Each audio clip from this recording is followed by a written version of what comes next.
Alpha decay में देखें, जब कभी किसी तत्व से अल्फा डीके होता है तो उसके केंद्रक में क्या परिवर्तन होता है। यहाँ पर जो भी लिखा गया है सब केंद्रक है, कोई भी परमाणु नहीं कह रहे। ध्यान देंगे केंद्रक, चूंकि केंद्रक में होने वाली घटना है, परमाणु से यानी कि इलेक्ट्रॉन से कोई मतलब नहीं है। तो अल्फा डीको संख्या में 2 कमी आ रही है और मात्रा संख्या में 4 कमी आ रही है जब कभी भी एक अल्फा किरण निकले। इससे एक शॉर्ट अगर तरीका से हम समझे तो मान लेते कोई एक तत्व है, कोई भी तत्व है जिसको हम x से डिनोट कर रहे हैं, इसकी परमाणु संख्या को z से डिनोट करते हैं और मात्रा संख्या को a से डिनोट करते हैं। तो अगर इसमें से एक अल्फा किरण निकल जाए, अल्फा किरण का मतलब क्या होता है 2He4, अगर अल्फा लिखा हुआ है तो ठीक है, नहीं तो 2He4 हम कहेंगे।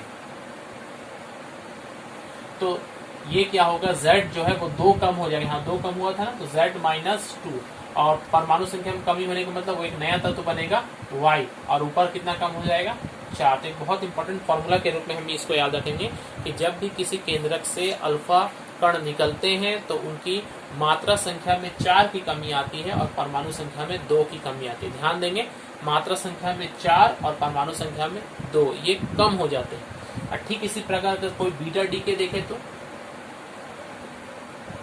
बीटा डीके अभी हम लोगों ने समझा, फिर उसे समझा रहे हैं। बीटा डीके एग्जांपल लेते हैं, मान लेते हैं फास्फोरस है 15p32, ये फास्फोरस है, ये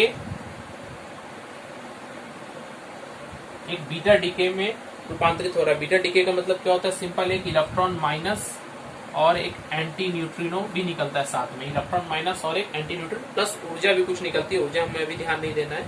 और तो यहाँ पर एक ये बढ़ जाता है नीचे 16 किसका होता है, सल्फर का होता है, ऊपर मात्रा संख्या सेम रहेगा। तो ये एक बीटा डीके जिसे बीटा माइनस डीके कहते हैं, बीटा डीके का एक उदाहरण है।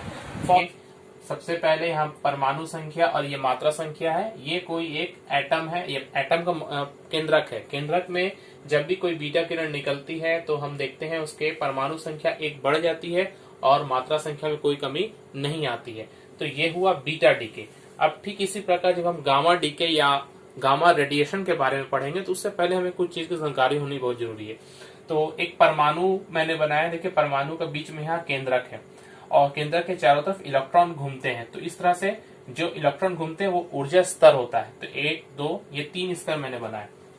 ये सबसे निचले वाला जो स्तर है इसे हम लोग ग्राउंड स्टेट कहते हैं इलेक्ट्रॉन्स के लिए। इसके ऊपर में जैसे से ऊपर जाएगा ऊर्जा बढ़ते जाएगा और इसे हम लोग हायर एनर्जी स्टेट्स कहते हैं। तो यहाँ पर जब भी कभी कोई इलेक्ट्रॉन नीचे से ऊपर जाता है तो उसे ऊर्जा देना पड़ता है और जब वो ऊपर से नीचे आएगा तो वो ऊर्जा बाहर विस्तृत करेगा या बाहर निकालेगा, जिसे हम रेडिएशन के रूप में जानते हैं। ठीक इसी प्रकार का हर परमाणु का जो केंद्रक होता है उसके भी अलग अलग ऊर्जा स्तर होते हैं। इसे अगर समझना है तो हम इसे सभी नुमा आकृति से समझ सकते हैं। कोई एक केंद्रक है, वो केंद्रक इस तरह से ऊर्जा स्तरों में रह सकता है। ये काल्पनिक रूप से बताया गया है।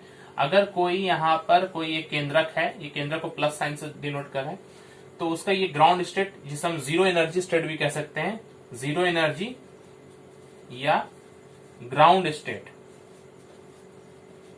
ये जो केंद्रक है ये हमेशा अपने से कम ऊर्जा की तरफ आना चाहता है। मतलब ये जब भी ऊपर से नीचे आएगा, ये पहला स्टेप में यहाँ, उसके बाद में यहाँ आएगा, तो जब कभी भी ये अपना ऊर्जा ऊपर से नीचे आता है तो ये ऊर्जा का क्षय करता है, ऊर्जा को बाहर निकालता है। तो इसी तरह से जब भी कोई न्यूक्लियस जो है वो अपनी ऊर्जा स्तर को जब कम करना चाहेगा तो उसे वो ऊर्जा निकालेगा। तो इसी तरीके से जब भी कभी किसी केंद्रक से अल्फा और बीटा किरण निकलती है तो वो उच्च ऊर्जा स्तर वाले स्तर में रहता है और उसके बाद जाकर वो उसके बाद जो उसमें ऊर्जा अधिक होती है वो कम करता है, तो वो जो कम करता है वही निकलता है गामा रेडिएशन के रूप में। एक एग्जांपल देखते हैं 27 कोबाल्ट 60। ये जब कभी एक बीटा किरण निकालता है, ये बीटा माइनस होने से ये निकेल बन जाएगा। निकेल बनेगा मतलब ये परमाणु संख्या 1 बढ़ जाएगा।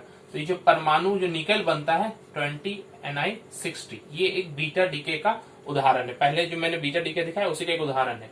मगर ये जो निकेल बना है, ये इस पर एक स्टार मार्क भर के बता रहा हूं, ये क्या है, ये नॉर्मल स्टेट में है, ये उच्च ऊर्जा स्तर में है। अगर हम 2 एनर्जी स्तर बनाए इसका, तो ये निकेल जो बना ये यहां पर है, केंद्रक के बारे में कह रहे हैं 2860, ये उच्च ऊर्जा स्तर में है, ये हायर एनर्जी स्टेट है। तो जब ये यहां से नीचे की तरफ आएगा तो इसमें कोई परिवर्तन नहीं होगा, निकल में कोई परिवर्तन नहीं होगा, सिर्फ ये जो ऊपर से नीचे आएगा तो ये गामा रेडिएशन को बाहर निकालेगा, गामा रेडिएशन को, जो ऊर्जा के रूप में बाहर निकलती है। तो समझ में आया कि गामा रेडिएशन क्या है। गामा रेडिएशन क्या है, ये अल्फा या इस तरह से बीटा, जब भी कोई किरण निकलती है तो जो नया केंद्रक बनता है वो एक उच्च ऊर्जा वाले स्तर में होता है। तो वो अपने उच्च ऊर्जा वाले स्तर से निम्न ऊर्जा स्तर में जब आएगा, यानी कि लोअर एनर्जी स्टेट में आएगा, तो वो एनर्जी को रिलीज करता है। जो एनर्जी रिलीज करता है वही हम गामा रेडिएशन के रूप में देखते हैं। 92U238 ये एक यूरेनियम का रेडियो एक्टिव आइसोटोप है। ये बहुत सारे अल्फा और बीटा रेडियो एक्टिव डीके के पश्चात फाइनली जो है वो एक लेड का नाभिक बना रहा है, 82Pb206। यहाँ पर हम देख रहे हैं एक केंद्रक से दूसरा नया केंद्रक उत्पन्न हो रहा है। किस कारण से? अल्फा और बीटा किरणों के निकलने की वजह से। हमें ये पता करना है ये दोनों डाटा देखकर कि कितने अल्फा किरण निकलेंगे और कितना बीटा किरण निकलेगा। तो सबसे पहले हम लोग इसको कैसे करेंगे वो देख लेंगे। तो हम लोग यहाँ पर देखेंगे दो चीज का चेंज हो रहा है। सबसे पहले अगर देखेंगे तो नीचे परमाणु संख्या 92 से 82 और मात्रा संख्या 238 से 206, मतलब मात्रा संख्या में भी कमी आ रही है और परमाणु संख्या में भी कमी आ रही है। Mass number and atomic number दोनों के दोनों कम हो रहा है। तो ये कैसे संभव है? बीटा में तो हम देखते हैं बढ़ता है और अल्फा में देखते हैं घटता है। तो हम पहले अल्फा से ही शुरू करें। अगर हम पहला एग्जांपल ले कि एक अगर अल्फा कण निकलता है तो क्या होता है? अल्फा कण के निकलने से एटॉमिक नंबर 2 करके कम होता है और मास नंबर 4 करके कम होता है। तो यहाँ पर अगर देखेंगे 92U238 में क्या कमी हो रही है? मास नंबर्स में पहले चेक कर लीजिए। मास नंबर्स में मास नंबर का डिफरेंस कितना है? पहले था हमारा 238 और अब हो गया कितना? 206। कितना चेंज हुआ है? काउंट कर ले तो 32 करके मास नंबर डिफरेंस हुआ। ये मास नंबर में जो चेंज हुआ, ये जो कमी आई है 32 की कमी आई है, ये किस वजह से आई होगी? या अल्फा या बीटा? बीटा तो हो नहीं सकता क्योंकि बीटा में मास नंबर में कोई चेंज नहीं होता है। तो सिर्फ और सिर्फ अल्फा की वजह से ये चेंज आया। तो एक अल्फा कण निकलने से 4 की कमी आती है, तो 32 की कमी आई है, मतलब कितना अल्फा पार्टिकल्स निकले हैं? इसलिए नंबर ऑफ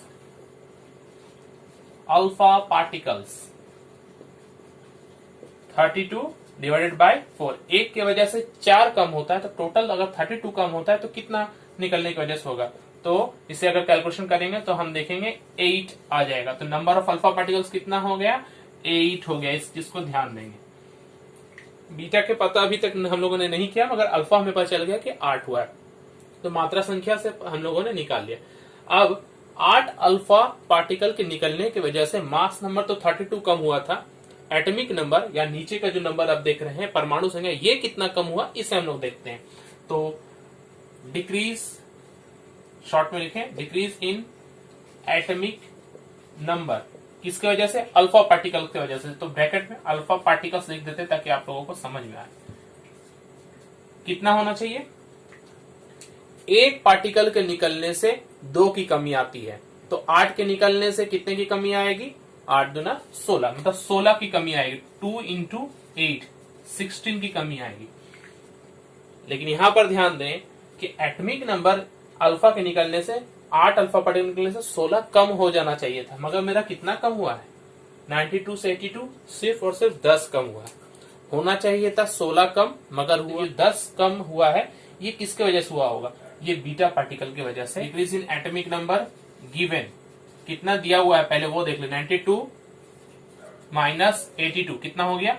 10 हुआ है। 10 होना चाहिए था 16, तो कितना एक्स्ट्रा बढ़ा है? 16 कम होना चाहिए था, मगर 10 ही कम होता, 6 बचा है, तो इसलिए इंक्रीज, यहां हम लोग लिखेंगे increase in atomic number equal to 6। तो ये 6 जो एटॉमिक नंबर में बढ़ा है ये बीटा पार्टिकल की वजह से बढ़ा है। तो बीटा पार्टिकल, जब भी एक बीटा पार्टिकल निकलता है तो एक एटॉमिक नंबर बढ़ता है, तो 6 बीटा पार्टिकल निकलने से 6 एटॉमिक नंबर बढ़ेगा। इसलिए बीटा पार्टिकल्स की संख्या कितनी हो गई? Beta particles equal to 6। Atomic ये कितना था? 8 और ये कितना है? 6। ये सबसे पहले हम लोग पढ़े कार्बन डेटिंग, नाम से पता चल रहा है ये कार्बन का रेडियो आइसोटोप है, उसी का इस्तेमाल हम लोग करते हैं। तो कार्बन डेटिंग क्या है? ये C14 कार्बन तो हम लोग 12 ज्यादातर जानते हैं, मगर जो C14 यानी कि 14 या 14 माता संख्या वाले जो तत्व है कार्बन, वो एक रेडियो आइसोटोप होता है। इसकी हाफ लाइफ कितनी है? 5730 ईयर्स, मतलब 5730 साल इसका हाफ लाइफ है। तो इसका इस हिसाब से अगर पृथ्वी की आयु भी जानना हो तो हम कार्बन डेटिंग के हिसाब से जान सकते हैं। रेडिएशन थेरेपी, रेडिएशन थेरेपी एक कैंसर इस तरह का जो ट्रीटमेंट है उसमें रेडिएशन दिया जाता है, तो वहां पर जो इस्तेमाल किया जाता है वो कोबाल्ट 60 आइसोटोप का इस्तेमाल किया जाता है, जिससे कि कैंसर के जो जीवाणु होते हैं या जो कोशिकाएं होती है उनका उन्हें नष्ट किया जा सकता है ऐसे। ट्रेसर, ट्रेसर का काम मतलब है कि किसी चीज का पता लगाना, कोई भी छिपी हुई चीज है या इस तरह से कुछ है तो पता लगाना। तो हमारे शरीर में कहीं कहीं ब्लड क्लॉट हो जाता है, यानी कि ब्लड जम जाता है, जिससे हमें पैरालिसिस या इस तरह की बीमारियां हो सकती हैं, या कहीं ट्यूमर भी होता है, तो उसका इस्तेमाल हम ट्रेसर्स का इस्तेमाल करते हैं ताकि ये ब्लड क्लॉट या ट्यूमर पता चले। ट्रेसर के रूप में किसका इस्तेमाल किया जाता है? तो जो सोडियम का जो रेडियो एक्टिव आइसोटोप होता है, जैसे रेडियो सोडियम क्लोराइड, जो हम साधारण नमक खाते हैं वैसा ही है, मगर ये रेडियो एक्टिव होगा। और रेडियो आयरन, मतलब आयरन का भी जो रेडियो एक्टिव आइसोटोप है उसका इस्तेमाल हम लोग करके ब्लड क्लॉट और ट्यूमर्स का पता लगाते हैं। फोर्थ है स्टेरिलाइजेशन। स्टेरिलाइजेशन का मतलब होता है, स्टेरिलाइज करना मतलब होता है जीवाणु रहित करना। जैसे कि कोई ऑपरेशन या इस तरह से कोई अगर इंस्ट्रूमेंट है जो बैक्टीरिया इस तरह के जीवाणु से खतरा है जिससे, तो उसको स्टेरिलाइज करने के लिए हम लोग गामा रेज का भी इस्तेमाल कर सकते हैं। जो वीक आइसोटोप्स रेडियो एक्टिव जिसमें से गामा किरणें निकलती हैं उसका इस्तेमाल हम लोग जीवाणुओं का नाश करने में करते हैं। तो इस तरह से हम लोगों ने 4 इस्तेमाल देखा रेडियो आइसोटोप्स का। इसका दुरुपयोग भी है या कह सकते हैं इसकी हानि भी है। रेडियो आइसोटोप से जो किरणें निकलती है वो हमारे लिए बहुत ही खतरनाक है। एक स्वस्थ मनुष्य के लिए अगर हम गामा किरणों के सामने अगर हमारा शरीर पड़ जाए तो वो गामा किरणें हमारे शरीर से बाहर निकल सकती है और जीवित कोशिकाओं को भी नष्ट कर सकती है। तो ये सब चीज से बचने के लिए जो प्रयोगशाला में जो रेडियो एक्टिव पदार्थों से जो प्रयोग करते हैं उन लोगों को एक सूट दिया जाता है जैकेट के रूप में, जो लेड धातु का बना होता है, क्योंकि लेड धातु जो है उसको ये रेडियो किरणें जो पार नहीं कर सकती है।